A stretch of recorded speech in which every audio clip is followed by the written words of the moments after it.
नहीं मानता उस चीज को, जिसने जो बोला भगवान उसको देखते रहे। ईमानदारी के साथ में भिड़े हूँ, मैं उसके लिए आपको धन्यवाद देता हूँ। क्योंकि 2024 और 2029 के चुनाव के अंदर में अगर यहाँ पर सनातन धर्म के अंदर में हम चूक गए तो आपसे एक बात बता देता हूँ कि 20 के पहले हमने 526 साल इंतजार किया है, और हम तो उनको लाना चाहते हैं जिन्होंने राम भगवान के लिए अपना काम किया है, जिनके काम से राम भगवान श्री अयोध्या जी के मंदिर में मार्ग प्रशस्त हुआ है। हम उन नरेंद्र मोदी साहब को प्रधानमंत्री बनाना चाहते हैं। आप भी हमारे साथ में थे जो युति हुई गठबंधन के अंदर में, विनोद भैया इसके पहले 10 मीटिंग हो चुकी, आप हर समय युति के मीटिंग के अंदर में थे। हम उस मीटिंग के अंदर में एक युति बनी, उस युति में हमने कभी आपको अलग नहीं समझा, और जिनको अलग आपको समझाना था, जिनको अलग समझना था, ये उनका पाप धर्म है। इसके अंदर में मैं कोई किसी प्रकार का आक्षेप नहीं लगाना चाहता।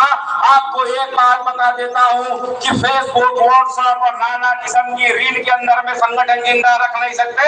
जो संगठन जिंदा रहेगा वो जमीन के ऊपर रहेगा, जो जमीन का कार्यकर्ता रहेगा वो जमीन के ऊपर काम करेगा। इसलिए 2024 और 2029 के चुनाव के अंदर में हमको नरेंद्र मोदी जी को प्रधानमंत्री बनाना है। संविधानिक रचना है।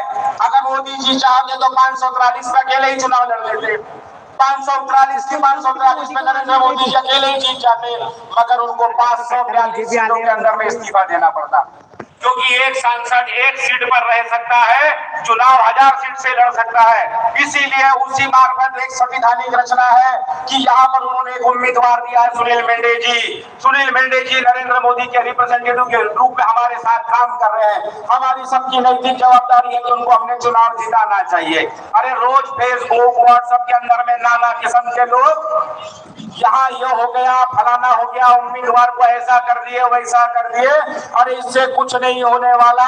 29 तारीख को तो झांकी रहेगी, और 4 जून के बाद में बाकी के अंदर विजय की यात्रा रहेगी। चाहे जिसको चाहे जो चाहे वो कर ले। कांग्रेस हर समय एक मंच के ऊपर से बोल रही है कि शिवसेना, भारतीय जनता पार्टी, राष्ट्रवादी रिपाई की सरकार मत लाओ, ये संविधान चेंज कर देंगे। अरे मैं आपसे बोलता हूं कि परम पूज्य आदरणीय भारत रत्न अम्बेडकर साहब ने जो संविधान लिखा है, वो संविधान के अंदर में समय रहते संशोधन हो सकता है, मगर उस संविधान को बदलने की ताकत न पहले किसी में थी, न आज है, और न आगे रहेगी। कांग्रेस के बरगला में जाने की कोई आवश्यकता नहीं है। ये कांग्रेस वाले हर समय के अंदर में आपको बरगला